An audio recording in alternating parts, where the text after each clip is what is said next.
Guys, there is no need to suffer with your diet restrictions when you've got Magic Spoon in the kitchen. I love this cereal. My wife loves Magic Spoon. My kids love Magic Spoon. It tastes amazing. With 0 sugar, 14 grams of protein, only 4 net grams of carbs, and 140 calories in each serving. Your body will love Magic Spoon. There's 8 delicious flavors: cocoa, fruity, frosted, peanut butter, cinnamon, and blueberry, maple waffle, and cookies and cream. My favorite is frosted, but limited edition flavors come out all the time. Magic Spoon is keto-friendly, gluten-free, grain-free, soy-free, low-carb, and has no GMO. They are so confident in this product, they will back it with a 100% happiness guarantee. You know what that means? If you don't like it for any reason, they'll refund your money, no questions asked. Go to magicspoon.com/Chael. Use the promo code Chael, or just click on the link below. That's going to get you $5 off your entire order. All right, we took a poll. Just went onto the community section on YouTube, put up a poll. Do you want to see Covington versus Chimaev, right? This big ABC fight, going to be a main event, going to be 5 rounds. Is that what you want to see? Or, with the information that you have now, would you like to see Chimaev versus Burns in a rematch? Which, of course, ABC features spot and 5 rounds.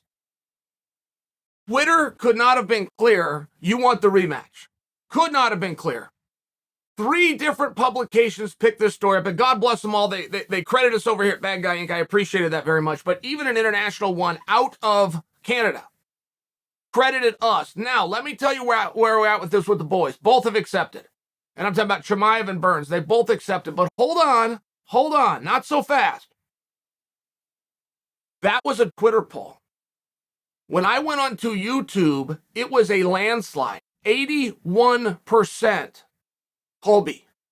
When I went into the comment section of Instagram, it was a landslide. 100 comments for wanted the rematch.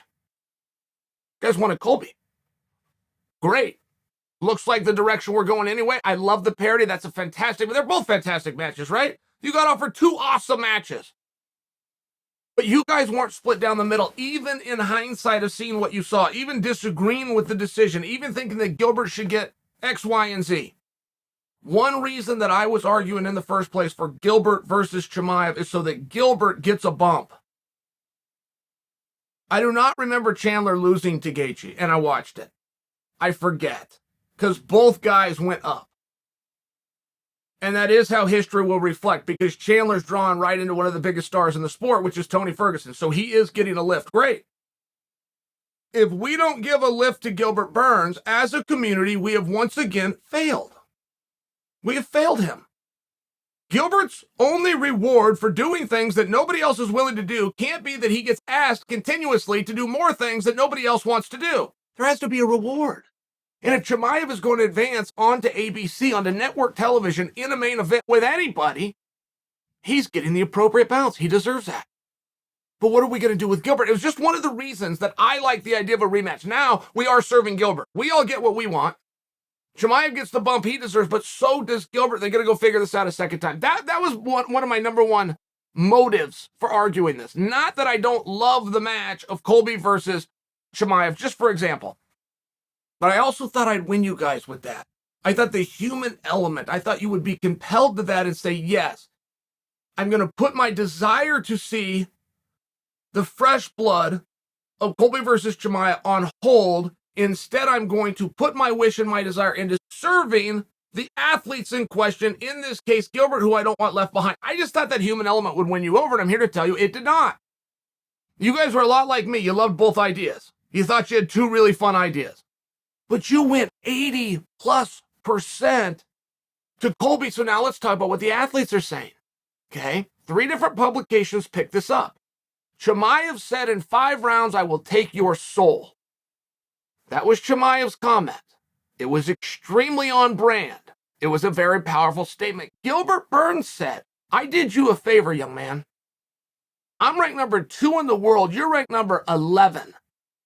I took a huge risk, and I did you a favor. I want that favor returned. I want a rematch. But don't stop there, because Gilbert then said, somewhere in the next 3. Now, Gilbert's reason for not wanting an immediate, and this would have been very strong. If Gilbert would have dug in, this was a massive interview over in Canada. This was massive. This was televised. People saw this. If he would have dug in, he gets that one shot and either gets told yes or no, and then he moves on. Saying it needs to be somewhere in the next 3 was an interesting calculation, and Gilbert did explain the calculation, which was this. He believes that Chimaev can beat Kamaru Usman. He also believes that Chimaev is soon going to get to fight Kamaru Usman. Now, do not mishear me. Gilbert Burns did not predict or pick Chimaev over Usman. He just thought he could. Of all the guys that might be able to beat Kamaru, I think that this might be the guy. So if I'm owed a favor, I would like that favor within the next 3 fights, because within the next 3 fights, you'll be the champion of the world, and now I can get what I want, which is my opportunity. So you see where Gilbert was coming from? It was very calculated. It was very smart. It was very well thought. I love a guy with a strategy. I was proud of Gilbert for having a strategy. I was proud of Gilbert for using the media cycle as opposed to burying his head in the sand. We've seen guys that do that. We call those guys something that don't do anything for their own. We call them surreal gone. But then you have a guy like Gilbert who busted up, banged up, and heartbroken. Boom, he's back in front of you guys, and he's making his case. And his case is reasonable to me. He did do someone a favor. That's true. He would like that favor back. That's transactional. Everybody wants that. Mea culpa, right? No, that's not the word. At any rate, he wants to get this one back. And by the way, he thinks that he might be owed one by a guy who's eventually going to be a world champion. I've got no problem with the strategy, but I do think that now lends to us closing the book on what's going to happen here, and we come back full force to Colby Covington. Getting Colby to the table is not as easy as you guys might think. The days of Colby being a competitor, anyone, anywhere, anytime, he lived that life for 20 years. He's now calculated. There's things that he wants. Now, ABC, yes, he's going to want that. Main event, yeah, he's going to want that. All the attention, all the press tour of network television, yeah, he's going to want that. I just believe in my heart that Colby's going to need a promise on the back of it. I think Colby agrees to this contract and signs it today. I really do. If it's a number 1 contenders match. And that's a very hard thing to put a guy in a spot, right? Let's say that Colby doesn't get that guarantee. It's very hard to get those. Maybe even unlikely that he will. If Colby doesn't get that, and then the media comes out, and the organization, in this case the UFC, is publicly saying that if Chimaev wins, Chimaev will fight for the belt, that's a double sting. If you can't get that promise, this is not a number 1 contenders fight, you assume that's also good for the goose is good for the gander. That's what you assume. When you then see the media and know it has been declared for him only, you go, why am I here? Why am I here? I'm just here for a really hard fight. I'm here to prove something. I'm here because there is that competitive side to it. I'm just sharing with you, Colby lived that life for over 2 decades. And I don't know without that guarantee. I don't know. I'm not ready to tell you guys that you're going to see Chimaev versus Colby. I'm not. And I'm holding out on behalf of Colby, who I'm very good for. I could call him right. I just haven't. I'm talking behind his back. I'm guessing. I know the way he works. I think there's going to have to be a little sugar on it, which, by the way, I think that it should be. Who's going to say that? You're going to put the number 2 ranked guy in the world against the number 3 ranked guy in the world? When the number 1 guy, Leon, is already fighting for the belt, there's nobody in front of you. That's a number 1 contenders match. For sure, right? I don't know. But I know my prediction.